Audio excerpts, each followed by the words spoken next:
ഇന്നലെ അമാവാസ്യ കഴിഞ്ഞൊരു ദിവസം പലരും ശ്രദ്ധിക്കുന്നൊരു കാര്യമാണിത്.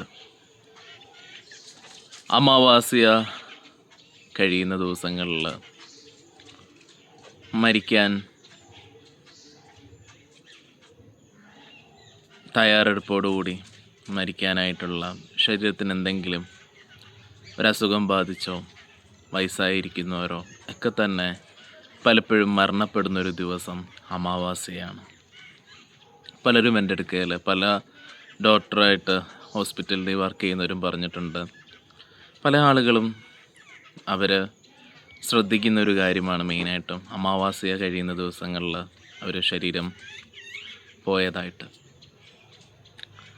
നോക്കൂ, മരണമെന്ന് പറയുന്നൊരു കാര്യം മനസ്സിലാക്കാൻ നമ്മുടെ ഈ ബുദ്ധിക്ക് കഴിയുന്നതല്ല. നമ്മുടെ ബുദ്ധി അതിനെ മനസ്സിലാക്കാൻ ശ്രമിച്ചാൽ നമുക്കതൊരു ഭ്രാന്തായി തോന്നത്തതേ ഉള്ളൂ. അത് ഹയർ ഇൻ്റലക്റ്റ് ഉള്ളവർക്ക് സാധിക്കുന്ന കാര്യമാണ്. ആധ്യാത്മിക പാതയുടെ ലക്ഷ്യം തന്നെ ജനന മരണ സ്മൃതികളെ തിരിച്ചറിയുക എന്നുള്ളതാണ്. This is enlightenment. ഇതാണ് എൻലൈറ്റ്മെൻറ്റ്. തിരുവണ്ണാമലയിലൊരു അവധൂത മഹായോഗി വര്യനുണ്ടായിരുന്നു, യോഗി റാം സൂരത് കുമാർ. അദ്ദേഹത്തിൻ്റെ സമാധി അടുത്ത് പോയിരിക്കുമ്പം നമുക്ക് പൊട്ടിത്തെറിക്കുന്ന ഊർജ്ജമാണ് അനുഭവിക്കുന്നത്. ഇത് എൻ്റെ മാത്രം അനുഭവമല്ല. ബ്രാഹ്മി 21 ഡേയ്സ് കഴിഞ്ഞ ആളുകൾ അവർ എന്നോട് പറഞ്ഞിട്ടല്ല പോയത്. പക്ഷെ ഞാൻ അവരോട് ഈ അവധൂതൻ്റെ കാര്യവും പറഞ്ഞിട്ടില്ലായിരുന്നു. അവർ പോലും പോയിട്ട് എന്നോട് പറഞ്ഞിട്ട്, ഗുരുജി അവിടെ പൊട്ടിത്തെറിക്കുന്ന ഊർജ്ജം എനിക്ക് എക്സ്പീരിയൻസ് ചെയ്യാൻ കഴിഞ്ഞു എന്നുള്ളത്. അത്രയും മഹായിട്ടുള്ളൊരു യോഗി വര്യൻ. രമണ മഹർഷിയുടെ ഒരു കുട്ടിയുണ്ട്, ഗണേശണ്ണൻ. ഇന്നും അദ്ദേഹം ജീവനോടുണ്ട്. ഗണേശണ്ണൻ രമണ മഹർഷിയോടൊപ്പം കുട്ടിക്കാലം തൊട്ടുള്ള ഒരാളായിരുന്നു. അദ്ദേഹം ഇതേപോലെ യോഗി റാം സൂരത് കുമാറിനോടൊരു സംശയം ചോദിച്ചു തന്നിട്ട്,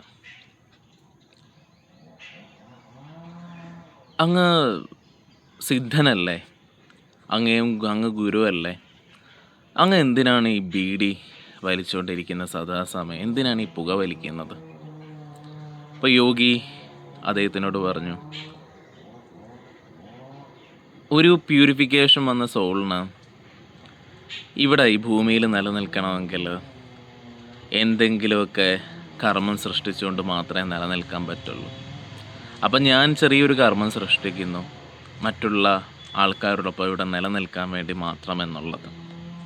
യോഗി റാം സൂരത്തിനെ കുറിച്ച് വിശദമായ ഒരു വീഡിയോ പിന്നെ പറഞ്ഞ് ഇടാം. കർമ്മം സൃഷ്ടിച്ചുകൊണ്ട് മാത്രം സിദ്ധന്മാരും മഹാഗുരുക്കന്മാരും ഒക്കെ ഇവിടെ നിലനിൽക്കുന്നു. എന്നാൽ സാധാ മനുഷ്യരുടെ അവസ്ഥ എങ്ങനെയാണ്? മരണം ഒരു യാഥാർത്ഥ്യതയാണ് എപ്പോഴും. പക്ഷേ നമ്മൾ അതിനെ തിരിച്ചറിയുന്നില്ല. തിരിച്ചറിയാൻ എന്താണ്? നമ്മൾ മരണത്തെ കാണുന്ന എങ്ങനെയാണ്? നമ്മുടെ ഈ ബുദ്ധിയുണ്ട്. നമ്മുടെ വേണ്ടപ്പെട്ട ഒരാൾ മരിക്കുമ്പം ആ വേർപാടിനെ നമ്മൾ മരണമായി കാണുന്നു. പല മതഗ്രന്ഥങ്ങളും ഹിന്ദുയിസത്തിൽ കാലൻ വന്ന് നമ്മളെ കഴുത്തിൽ കയറിട്ട് കൊണ്ടുപോകുന്നു.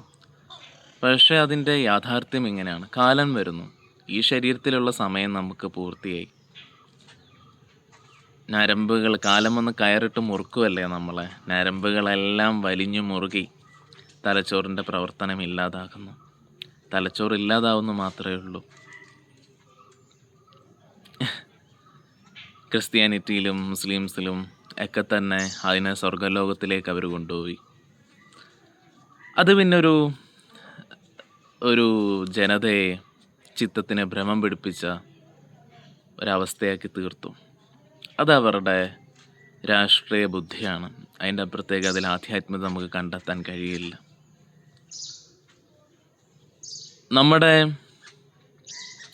ബുദ്ധി നശിച്ചാലും നമ്മൾ നശിക്കുന്നില്ല. ജനിക്കുന്ന നാൾ മുതലേ നമ്മളെന്ന് പറയുന്നൊരു അവയർനെസ് ഉണ്ട്. ഒരു കുഞ്ഞു കുട്ടിയെ നിങ്ങൾ നോക്കിയാൽ മതി, അതിന് ഭയപ്പെടുത്തുന്ന ഒരു കാര്യങ്ങളും അതിൻ്റെ ബുദ്ധിയിൽ കണ്ടിട്ടില്ല. ജീവിതാനുഭവങ്ങളൊന്നും സംഭവിച്ചിട്ടുമില്ല. ആ കുട്ടി എടുക്കപ്പോയിട്ട് നിങ്ങളൊന്ന് അലറി വിളിച്ചാലോ ഒരു വലിയ രീതിയിൽ ശബ്ദമുണ്ടാക്കിയാലോ കൈകൊട്ടിയാലോ അത് പേടിപ്പെട്ട് കരയും. സൂക്ഷ്മ ശരീരം ഒരു അവയർനെസ്സിലാണ് വരുന്നത്.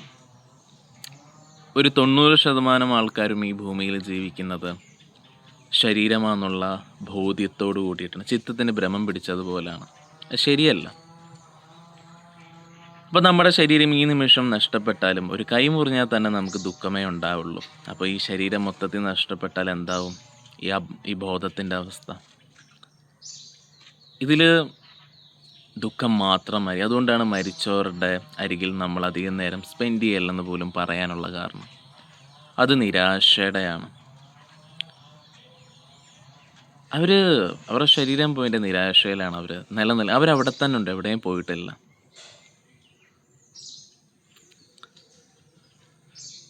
ഇത് പറയാൻ നിങ്ങളാരാ? വല്ല യേശു അല്ലെങ്കിൽ വല്ല കൃഷ്ണനോ വല്ലതാണോ ഇതൊക്കെ ഇങ്ങനെ വലിയ രീതിയിൽ മരണത്തെക്കുറിച്ച് പറയാൻ? ഞാൻ ആരുമല്ല, ഞാനൊരു സാധാ മനുഷ്യനാണ്. പക്ഷേ എൻ്റെ ജീവിതത്തിൽ 1000 കണക്കിന് ആൾക്കാരത്തോളം ഞാനിത് തെളിയിച്ചു കൊടുത്തിട്ടുണ്ട്. അവരൊരു എനർജി മാത്രമാണെന്നുള്ളത്. പല ദീക്ഷകളിലും അവർ എനർജി ബോഡിയിൽ തൊട്ട് അവരുടെ ഊർജത്തെ ഉണർത്തിയിട്ടുണ്ട്. ഒരു യോഗി അദ്ദേഹത്തിൻ്റെ ജീവിതത്തിൽ മനസ്സിലാക്കുന്ന സത്യവും ജനന മരണ സ്മൃതിയുടെയാണ്. ഇതൊക്കെ പറയുമ്പം കുറച്ച് കാര്യം ഇത്രയേ ഉള്ളൂ. ഇതൊക്കെ നിങ്ങൾ കണ്ടെത്തേണ്ടതാണ് ശരിക്കും. ഇതിപ്പം ഒരു ബുക്കിൽ നിന്ന് പഠിച്ചിട്ട് എന്ന് പറയുന്ന ആൾക്ക് വളരെ എളുപ്പത്തിൽ ഇതൊക്കെ നല്ല രീതിയിൽ എക്സ്പ്ലെയിൻ ചെയ്ത് നിങ്ങൾക്ക് നൽകാൻ സാധിക്കുമായിരിക്കും. പക്ഷെ ഞാനൊക്കെ ഇത് പറയുമ്പം ഇതൊന്നൊരു എഫേർട്ട് ഇല്ലാതെ നിങ്ങൾക്ക് കിട്ടുന്ന അറിവാണ്. ഒരു എഫേർട്ട് ഇല്ലാതെ എന്തൊക്കെ കിട്ടുന്നു അതിന് വലിയ വാല്യൂ ആരും കൽപ്പിക്കാറില്ല പലപ്പോഴും. 1000 കണക്കിന് ആൾക്കാരെന്ന് പറയുന്നത് തന്നെ വളരെ കുറഞ്ഞ സംഖ്യയാണെന്ന് എനിക്കറിയാം. പക്ഷേ ഞാൻ അധികം ദൈവത്തെ ഒന്നും ഇവിടെ പരാമർശിച്ചിട്ടില്ലായിരുന്നു. ദൈവത്തിൻ്റെ അനുഗ്രഹം ധാരാളം നിങ്ങൾക്ക് കിട്ടുമെന്ന് ആരോടും പറഞ്ഞിട്ടില്ല. ഇവിടെ ഒരു ദൈവത്തെക്കുറിച്ചും അധികം പറയാത്തതുകൊണ്ട് അത്രയും ആളുകളെ വരാറുള്ളൂ. ദെയർ ഈസ് ഗോഡ് എന്ന് പറയുമ്പം ധാരാളം ആളുകൾ ഒഴുകിയെത്തും. എല്ലാവർക്കും ഒരു വിശ്വാസം ആവശ്യമാണ്. ഇത് കുറച്ച് ജീവൻ്റെ കാര്യങ്ങളാണ് പറയുന്നത്. അപ്പോൾ കുറച്ച് ആൾക്കാർക്ക് ഇത് ഗ്രഹിക്കാൻ സാധിക്കുള്ളൂ. ഇത് നന്നായി എനിക്കും നല്ല ബോധ്യമുണ്ട്. അപ്പം നിങ്ങളുടെ ഈ ഒരു വീഡിയോ കേൾക്കുമ്പം തന്നെ ഒരു 4 പേര് 4 രീതിയിലാണ് ഇതിനെ ഉൾക്കൊള്ളുന്നത്.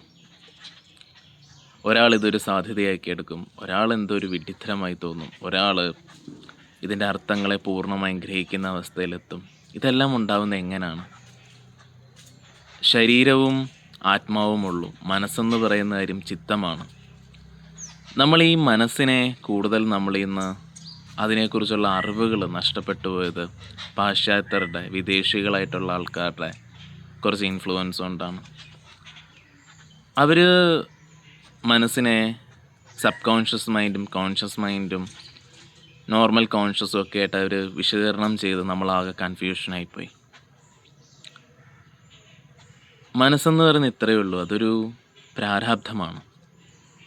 അതുകൊണ്ടാണ് ജനന മരണ പ്രക്രിയയിൽ ഇങ്ങനെ നമ്മൾ ഈ കാലചക്രത്തിൽ കടന്നു പോകുന്നത്. നമ്മുടെ ഇവിടെ ചിത്തത്തെ ശുദ്ധിയാക്കുക എന്നേ പറഞ്ഞിട്ടുള്ളൂ. നിങ്ങൾ ഈ നിമിഷമാണെങ്കിലും നിങ്ങൾ മരിച്ചാൽ എന്ത് സംഭവിക്കും? നിങ്ങളുടെ തലച്ചോറ് മാത്രം ഇല്ലാതാവുന്നു. നിങ്ങളാവുന്ന അവയർനെസ് അപ്പോഴും അവിടെ ഉണ്ട്. ഇപ്പോഴും നിങ്ങളുടെ ജീവിതത്തിൽ നിങ്ങൾ ശ്രദ്ധിച്ചാൽ മതി.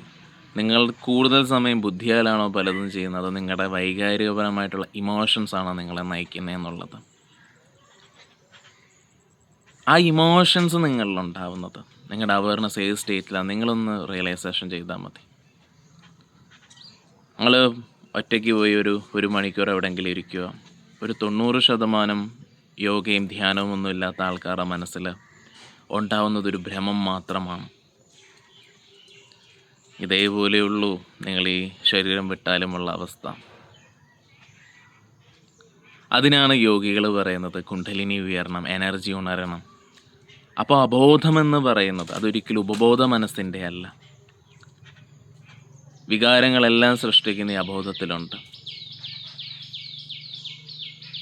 അത് നിങ്ങളിൽ എനർജി ഉണർന്നാൽ ഈ അബോധം നിങ്ങളിൽ നിന്ന് നഷ്ടപ്പെടും.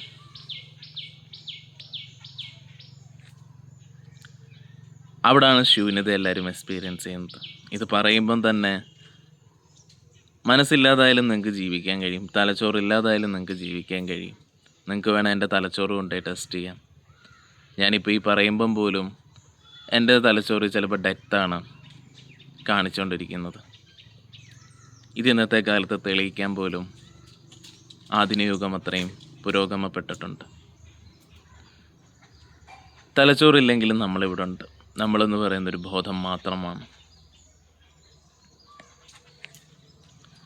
മരണം ഒരിക്കലും എപ്പോഴെങ്കിലും ഒന്ന് സംഭവിക്കുന്ന ഒന്നല്ല, അതിപ്പോഴും അവിടെ തന്നെ ഉണ്ട്. നിങ്ങളൊരമ്മയുടെ ഗർഭപാത്രത്തിൽ കയറി ജീവൻ ഈ ശരീരവുമായി ബന്ധപ്പെട്ട ആ നിമിഷം മുതൽ നിങ്ങളെന്ന് പറയുന്നൊരു എനർജി ഇവിടെ തന്നെ ഉണ്ട്. ഇത് പ്രൂവ്ഡാണ്. എൻ്റെ അനുഭവത്തിൽ 1000 കണക്കിന് ആൾക്കാരിൽ ഞാനിത് അനുഭവിപ്പിച്ചിട്ടുള്ളതാണ്. നിങ്ങളെന്ന് പറയുന്നൊരു എനർജി എന്നുള്ളത് മാത്രം. ഈ എനർജി ഏത് സ്റ്റേറ്റിൽ നിൽക്കുന്നത് പോലെ ഇരിക്കും അത്. ഒരു യോഗിക്ക് ശരീരം വിടാൻ 1 മണിക്കൂർ മതി. അവരതെങ്ങനെ സാധിച്ചെടുക്കുന്നു? അവരുടെ സൂക്ഷ്മ ശരീരം ശിവശരീരത്തിലേക്ക്, പ്രപഞ്ച ശരീരത്തിലേക്ക് ലയിപ്പിക്കുന്നതുകൊണ്ട് മാത്രം. പ്രാണനാണ് ശക്തിയുടെ ആവശ്യം ഈ ജന്മചക്രത്തിൽ നിന്ന് വിമോചനപ്പെടാൻ. ഇതൊരു ആധ്യാത്മിക പാതയിൽ ഉള്ളവർ മാത്രം ഇതിനെ കേട്ട് മനസ്സിലാക്കുക. എപ്പോഴും ഞാൻ പറയും, നിങ്ങളുടെ ലക്ഷ്യം മോക്ഷത്തിലേക്ക് വേണ്ടി മാത്രമാവണമെന്നുള്ളത്. മോക്ഷം എങ്ങനെ സംഭവിക്കുന്നു? ഈ ചിത്തത്തെ ശുദ്ധിയാക്കുമ്പോൾ മാത്രം സംഭവിക്കുന്നു. മരണം സംഭവിച്ചത് ഒരു കാര്യമാണ്, ഇപ്പോഴും ഇത് സംഭവിച്ചുകൊണ്ടിരിക്കുന്നു. എങ്ങനെ? നിങ്ങളുടെ അബോധം തന്നാണിത്. നിങ്ങൾ ബുദ്ധി കൊണ്ട് പലതും ചെയ്യുമ്പോൾ നിങ്ങളതിനെ, മനുഷ്യന് മരണം പേടിയാണ്, അതിനാൽ അവൻ മറക്കാൻ ശ്രമിക്കുന്നത്. ആ യാഥാർത്ഥ്യത്തെ മറന്നുകൊണ്ട് മരണമില്ല എന്ന്, അല്ലെങ്കിൽ മരണം ഇപ്പോഴൊന്നും സംഭവിക്കില്ല എന്നുള്ളൊരു പ്രതീക്ഷയാൽ ജീവിക്കുന്നു. എന്നാലത് നടക്കുന്നൊരു കാര്യമാണ്. എനിക്കൊന്നേ പറയാനുള്ളൂ, അത് അത്ര നല്ല കാര്യമല്ല. ജന്മചക്രത്തിൽ നിങ്ങൾ തുടരുന്നതും നിങ്ങളുടെ ശരീരം വിട്ടാലുള്ള അവസ്ഥയും അത് ദുഃഖത്തിൻ്റെയാണ്. സമയം ഇപ്പോഴും നിലനിൽക്കുന്നുള്ളവർ, ആധ്യാത്മിക പാതയിൽ ഇറങ്ങാൻ ചിന്തിക്കുന്നവർ, കാലചക്രത്തിനെ മറികടക്കാനായുള്ള ഒരൊറ്റ ചിന്തയിൽ ഇറങ്ങിത്തിരിക്കുക.